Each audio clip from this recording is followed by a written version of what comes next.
Tayo wala nang bakit. Okay? Yung pananampalataya, katulad ng nakamamasig, kumitigas kapag pinubuhat, Hallelujah. lumapigigas, na barbell. Ganun din ang ating pananampalataya, nagkakaroon ng masin, hindi ka agad huminto. Hindi ka agad sumusuko. Oo, nadadapa, pero hindi ka mananatili sa kapagkadapa. 1 John 3:9, nakamatunay na anak ng Diyos, nadadapa. Nadadapa, hindi. Nadadapa. Nadadapa. Sino hindi na nakadapa? Eh di sana hindi ito yung topic natin, arise. Eh kung nakabangon tayo, baka hindi siya sabihin ng arise, eh arise. Amen. Kaya Pastor Boy, Arise. malaki pa lang nalutan niya. Lalo mo yan, arise. Bakit mga kalalakihan dati? Di ba nagkapaksit? Aho, aho. O may lasan na. Naku, wala na. Yari na. Wala na. Ano. Kapatid, kaya tayo pinadadaan sa pagsubok, pinagtitibay ka, pinalalakas ka. Bakit ka pinalalakas? Kasi magiging mahirap ang problema na daharapin natin. Kung yung umulan lang, hindi ka makapunta sa church, kaya yung mga Lord, gusto ko na pumunta sa inyo, hindi ka nga makadalo. Amen? Yung pagsubok mo yung pinagtitibay ka. Tingnan nyo at dami yung dinaan ng pagsubok, ba't nandito pa kayo? Hallelujah. Ha? Bukod sa pinilit na kayo ngayon. Pastor. Kinaya eh. Bakit? Tandaan ko natin ang katulad din ng ginto. Amen. Pinakay sa inyo. Para malaman na tunay.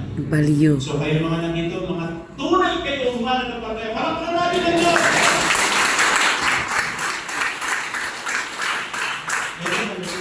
Nakatingin sa tanas ngayon, tunay?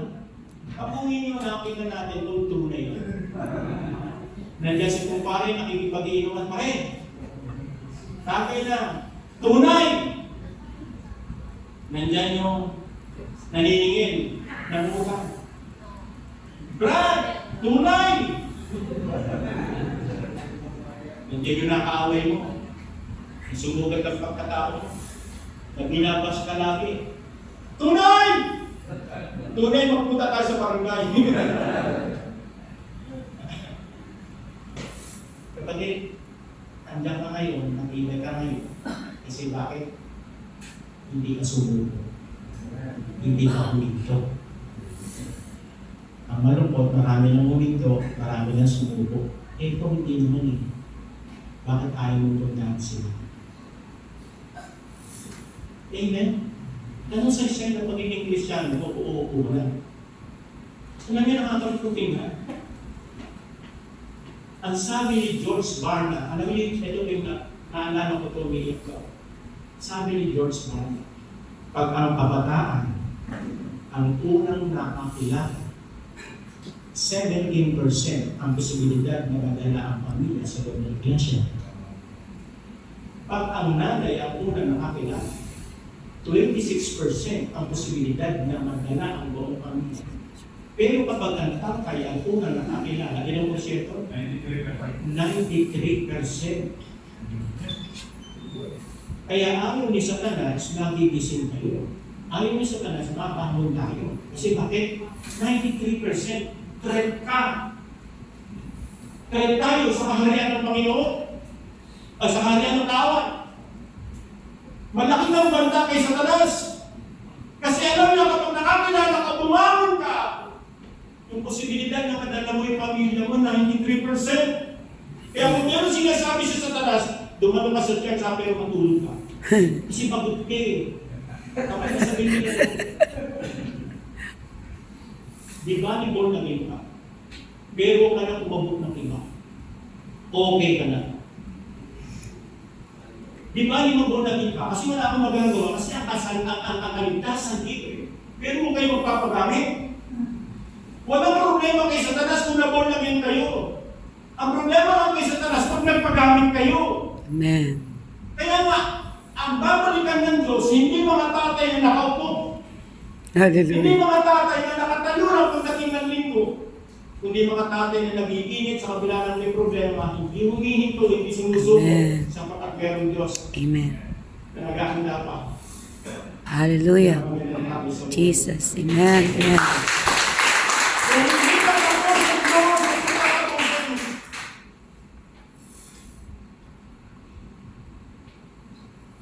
Binigyan ka ng pag-asa.